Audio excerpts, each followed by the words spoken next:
आइए रुख करते हैं अब खबरों की ओर। है। तो आदिशक्ति सेवा संस्थान से हमारे साथ में जो मैम मौजूद है वो एक एनजीओ चला रहे हैं। हम उनसे जानना चाहेंगे उनका एनजीओ क्या काम करता है, कैसे काम करता है और कैसे महिलाओं को आगे बढ़ाने में उनकी सक्षम भागीदारी है। जी मैम बताइए सबसे पहले आपका परिचय। जी, नमस्कार। मैं कीरा सेंवर आदिशक्ति सेवा संस्थान की अध्यक्ष। अ, आपने जैसा कि अभी बहुत अच्छा सवाल किया कि हमारा एनजीओ क्या काम करता है। वर्तमान समय में हम महिला सशक्तिकरण को लेके ही अपने कार्यक्रम जारी रखे हुए हैं और उसी कड़ी में आगामी 8 मार्च को हम जोधपुर जिले की महिला सरपंचों का सम्मान कार्यक्रम रखने जा रहे हैं, जिसमें हमारी जोधपुर जिले की सरपंच बहनें, जिनकी संख्या लगभग जी 220 के आसपास है, 11 प्रधान बहनें जो प्रधान हैं अपने पदों पे, और जिला परिषद की सदस्य हैं 24 बहनें।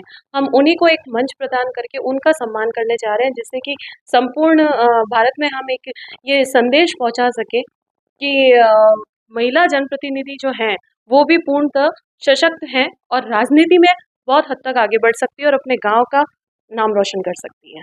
कीरा जी मैं एक बात आपसे जानना चाहूंगा, जो आदिशक्ति जो सेवा संस्थान जो आपका एनजीओ है, आपने यहाँ पे बिल्कुल लिख रखा है प्राइड ऑफ विलेज। जैसा आपने बताया था महिलाओं के लिए, जो महिलाएं सरपंच है उनके लिए आप कुछ कर रहे हैं, बट मैं एक चीज ये जानना चाहूंगा, इसके अलावा नेचर ऑफ एनजीओ क्या है मैम आपका? पर्टिकुलरली सिर्फ ग्रामीण महिलाओं के लिए होता है या शहर की जो महिला है उनके लिए भी आपका संगठन या एनजीओ कुछ करता है? सर, ग्रामीण महिलाओं के लिए भी है और शहरी क्षेत्र की महिलाओं के लिए भी विशेष ऐसा नहीं है कि हम केवल महिलाओं के लिए ही काम कर रहे हैं, हम समाज के हर वर्ग के लिए काम कर रहे हैं। हमारा उद्देश्य ये है कि जो आखिरी घड़ी में एक इंसान बैठा है, जो बिल्कुल जिसे किसी चीज़ का ज्ञान नहीं है, ना कानून की नॉलेज है, वो बार-बार भटकता रहता है, उसे सही गाइडेंस नहीं मिल पाती है।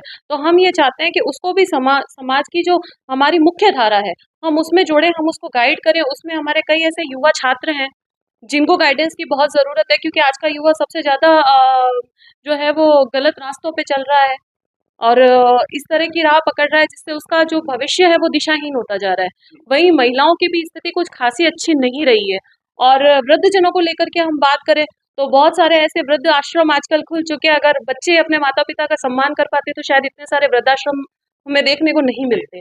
तो हमारा जो कार्य क्षेत्र है वो लगभग जीवन के पहलुओं से जुड़े सभी क्षेत्रों में है। फिर चाहे वो सामाजिक हो, वृद्धजनों को लेकर के हो, युवाओं को हो या महिलाओं को हो या बच्चों को लेकर के। अच्छा मैम मैं आपसे एक चीज और जानना चाहूंगा। फर्स्ट ऑफ ऑल आपके मतलब दिमाग में वो चीज कहाँ से आई? मुझे एनजीओ खोलना है, मुझे महिलाओं की सेवा करनी है, मुझे वृद्धजनों की सेवा करनी है, कहीं कोई इंस्पिरेशन आपका?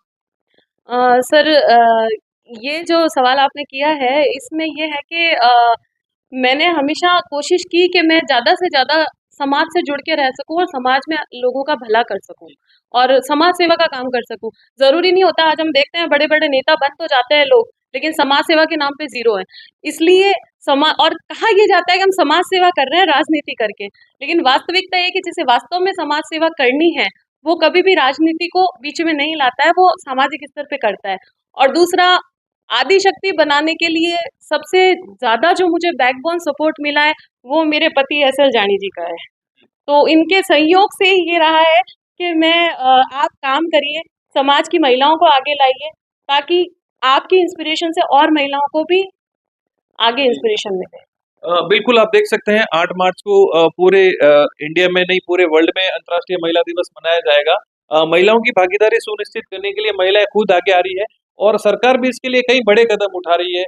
महिलाएं राष्ट्रपति भी है, महिलाएं प्रधानमंत्री भी रह चुकी है और कई स्टेट्स में तो महिलाएं मुख्यमंत्री भी रह चुकी है। और ये बात बिल्कुल सही है क्योंकि जहां आज से अगर अपन 100